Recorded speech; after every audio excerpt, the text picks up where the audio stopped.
Halo semuanya, kembali lagi di Baper Bahas Pernikahan. Sebelum kita ngobrol-ngobrol, kita mau ingetin nih, jangan lupa di Subscribe, terus komen juga. Kita masih nunggu nih, karena baru beberapa kayaknya masih malu-malu. Masih malu-malu, mungkin masih bingung kali.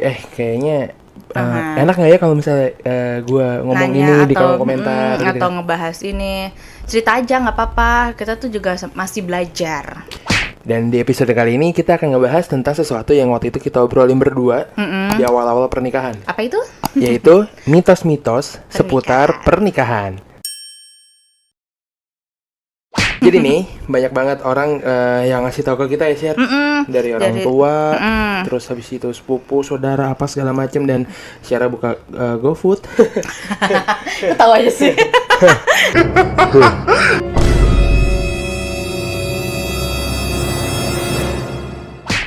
Nah, ini kata orang nih. Yang pertama, mitosnya adalah pakai piring bompel itu nggak boleh buat orang yang baru nikah. Jadi Ada contekan ya? iya. Jadi pernah nggak sih kalian kayak lagi mau makan, terus piring itu ada bukan bompel sih, kayak retak atau pecahan dikit. Pokoknya nggak sempurna lah bentuknya. Nah itu katanya sih nggak boleh untuk orang pasangan yang baru menikah. Nggak tahu sih, pokoknya cuma dibilang pemali gitu. Iya, tapi kalau misalnya kita berdua waktu itu, kalau dari gue bilangnya, oh mungkin piring bompel itu kalau dari segi mistisnya adalah menandakan akan ada keretakan. Iya sih, banyak yang ngomong kayak gitu. Karena ibaratnya cerminan dari si yang menggunakan, entah keretakan, entah apa namanya, bakalan berantem mulu, Atau ada yang luka gitu. Tapi sebenarnya kalau misalnya dilihat dari segi logikanya, kan kita juga harus berpikir logika ya, jangan hanya mistis doang gitu. Ya piring bompel ibaratnya membahayakan. Iya, pas lagi nyuci kan Kena tangan jadi gitu. luka gitu kan. Habis itu mungkin juga kalau misalnya lagi makan, ya ibaratnya kalau kalian tahu lah piring yang agak cacat gitu kan, suka ada keramik-keramik yang sisa. Iya, Takutnya masuk ke mulut atau apalah gitu. Iya, dan itu kayak membahayakan diri kita sendiri. Iya, Itu sih logikanya ya. Jadi kita ngambil sisi logikanya seperti itu. Tapi kalau misalnya menurut teman-teman ada yang bilang, iya itu share bener piring bopeng. Katanya, iya bener. Apa piring bompel itu tidak baik digunakan untuk orang yang baru pertama kali menikah. Orang yang baru menikah. Itu coba tolong di-share di kolom komen. Nah, tapi sebenarnya kalau piring kayak gini ya jangan dipakai untuk semua orang ya. Maksudnya nggak hanya yang nikah baru nikah. Iya sih, nggak harus nikah aja. Bahkan kayak mungkin anak kecil yang baru mulai pakai piring beling gitu kan, pasti ada. Nah, itu menurutku sih ya jangan. Iya. Tapi dari segi logika tadi kita udah jelasin ya. Terus yang kedua apa sih? Nah, yang kedua ini nih paling sering banget. Jadi waktu pas lagi udah nikah, banyak yang bilang tahun ganjil pernikahan, ulang tahun pernikahan di tahun ganjil itu adalah tahun yang paling berat yang dialami pasangan. Tapi itu juga berlaku di pas pacaran nggak sih? Iya, kalau nggak salah. Iya kan? Jadi berapa tahun? Coba deh, kalian putus. Iya, waktu itu gue putus sama mantan gue di pacaran tahun ke-7.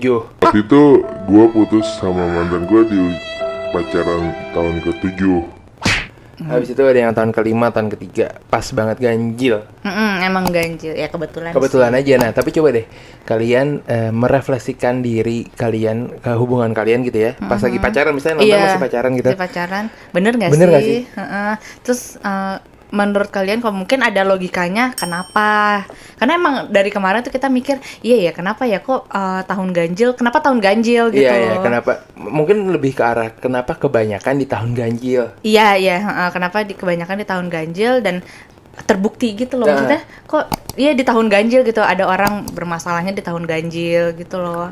Dan kita juga untuk nyari-nyari riset-riset tentang hal ini secara logika juga nggak nemu ya? Iya, kalau secara logika. Cuman mungkin kalau untuk awal pernikahan, kayak misalnya masih 1 tahun menikah, mungkin karena baru beradaptasi, ya itu habis masih itu wajar. Mungkin tahun ketiga udah punya anaknya makin gede, pala pecah tuh udah mulai ribet. Cuman yang nggak habis pikir, misalnya udah 15 tahun, 17 tahun, itu katanya sih justru itu yang paling rawan. Rawannya kenapa?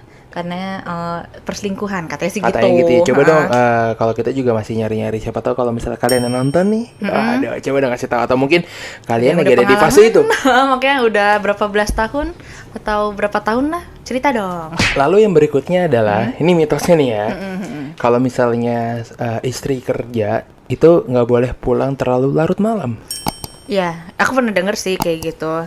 Cuman kalau menurut kamu tuh masuk logis nggak sih? Kalau ini kita ngomong dari segi logisnya dulu, Oh iya, logis. apa mistisnya dulu nih? Wah, mitos kan kita ngomongin mitos. Berarti dari segi mistisnya lah ya. Mistisnya tuh kenapa gitu nggak boleh pulang malam?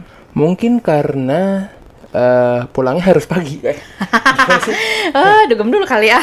Nggak tahu kalau misalnya nggak tahu ya kalau misalnya gue tuh orangnya logika banget ya, jadi lumayan agak nggak percaya gitu. Nggak Cuman percaya. ini lumayan seru dibahas sih. Iya, karena kita berdua sama-sama kerja. Iya. Jadi kayak waktu tuh pas aku mau nikah gitu kan juga dibilangin, nanti kamu kalau misalnya udah menikah jangan pulang lebih larut dari Cahyo gitu Iya, kan. jadi yang harus pulang duluan gue. Jadi kalau misalnya Syara jam 2 jam 2 siang udah bisa pulang, dia muter-muter di mall di mana.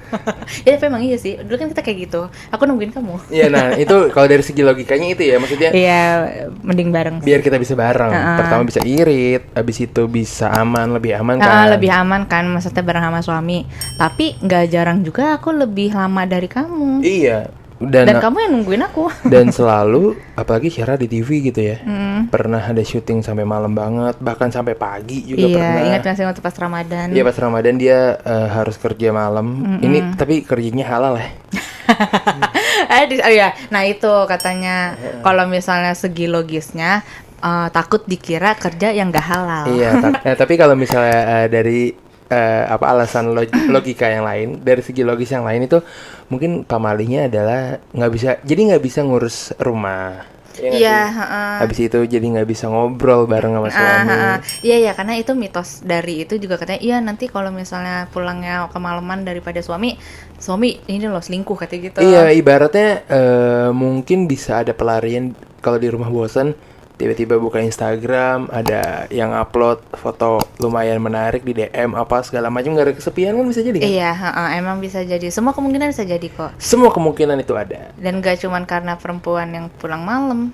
Ya enggak sih? Iya, menurut aku iya, kayak apa aja sih. Dan bahkan ini kan kesannya seolah menyudutkan sosok cewek Iya, yang nggak boleh. Sebenarnya mitosnya tuh cowok juga gitu lah. Ibaratnya kalau kita mau mikir secara rasional gitu ya, ya lu juga laki. Ya kalau ngapain sih pulang larut malam kalau udah nggak ada kerjaan, ya udahlah mendingan pulang, ngapain nongkrong apa segala macem. Ya kan ada waktu lain di jam yang lebih cari aman nih dia.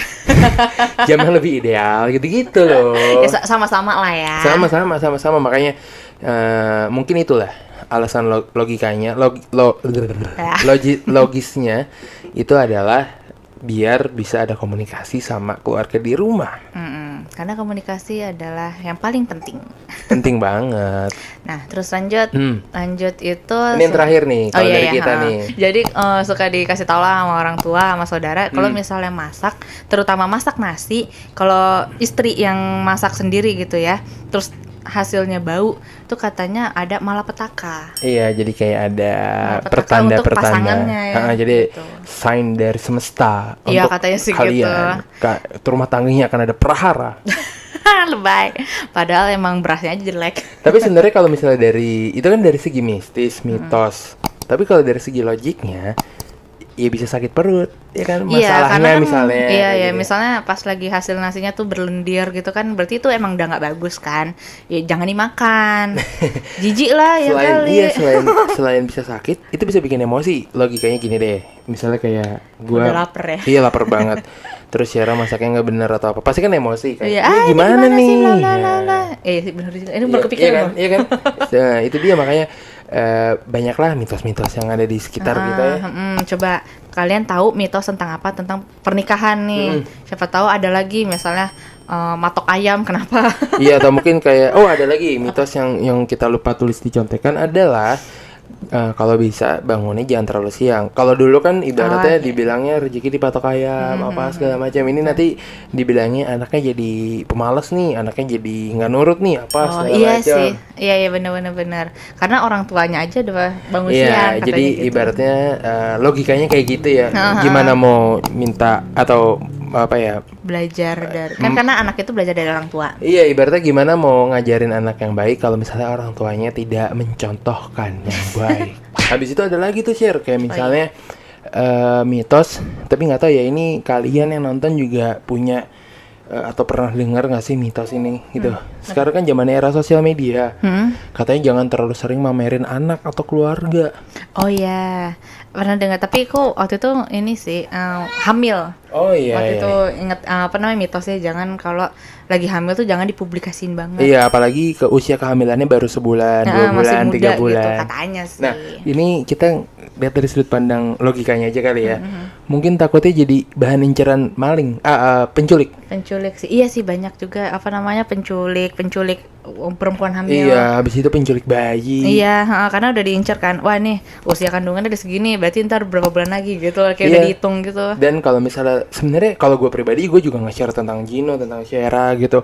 Cuman gue nggak pernah ngasih tahu lokasi, tag location di sosial Secara media sih. detail ya. Dan nggak pernah ngeliatin depan rumah kayak gimana, terus lingkungan gimana, karena takutnya iya. itu bisa jadi nandain. Oke, Oh, ini nih di sini gitu ya. rumahnya Cahyo sepinya di jalanan tuh jam berapa? Iya, Takutnya jadi kayak tanda, jadi scouting buat si maling-maling itu untuk beraksi jadinya. Iya, karena emang ada yang kayak gitu, jadi saking aktifnya. Tapi ini posisinya dia sendiri sih, pernah ngebaca di berita dia sering aktif media sosial bla bla bla, bahkan sejujur itu kayak misalnya tag locationnya di jalan sekian Iya, sekian iya, sekian. Nah jadi si maling ini tahu dibobol rumah. Iya, makanya itu yang bahayanya seperti itu kan ya, walaupun balik lagi ya setiap orang punya takarannya masing-masing buat posting di media sosial gitu, cuman ya lebih baik hati-hati lah ya. Iya. Apalagi zaman sekarang itu serba susah. Apa Wah, aja tuh pasti bisa dilacak. iya. Hacker aja makin semuanya canggih. tuh bisa dihalalkan demi mendapatkan cuan sih. Iya betul. Kamu gimana? Apanya? Mendapatkan cuan ya? Mendapatkan cuan ya. Apa namanya, ngomongin tentang cuan, kita nanti di episode berikutnya ada ngebahas hubungan antara hobi dan istri. Nah, Itu juga menyangkut tentang percuanan keluarga loh. Sebelum kita ke episode berikutnya di hari Kamis ya. Kamis. Sebelum kalian nonton episode baru Baper di hari Kamis, jangan lupa nonton video ini sampai full ya. Iyalah, kalau udah di menit Udah ada segini nih menitnya udah udah pasti full. terus jangan lupa juga di like, di subscribe, di komen, di share. Terus habis itu dinyalain juga loncengnya, siapa tahu kalian bisa jadi orang yang pertama yang tahu dapat notifikasi dari YouTube kalau misalnya kita Udah upload posting. video baru di Baper. Oke, sampai ketemu di episode berikutnya. Dadah.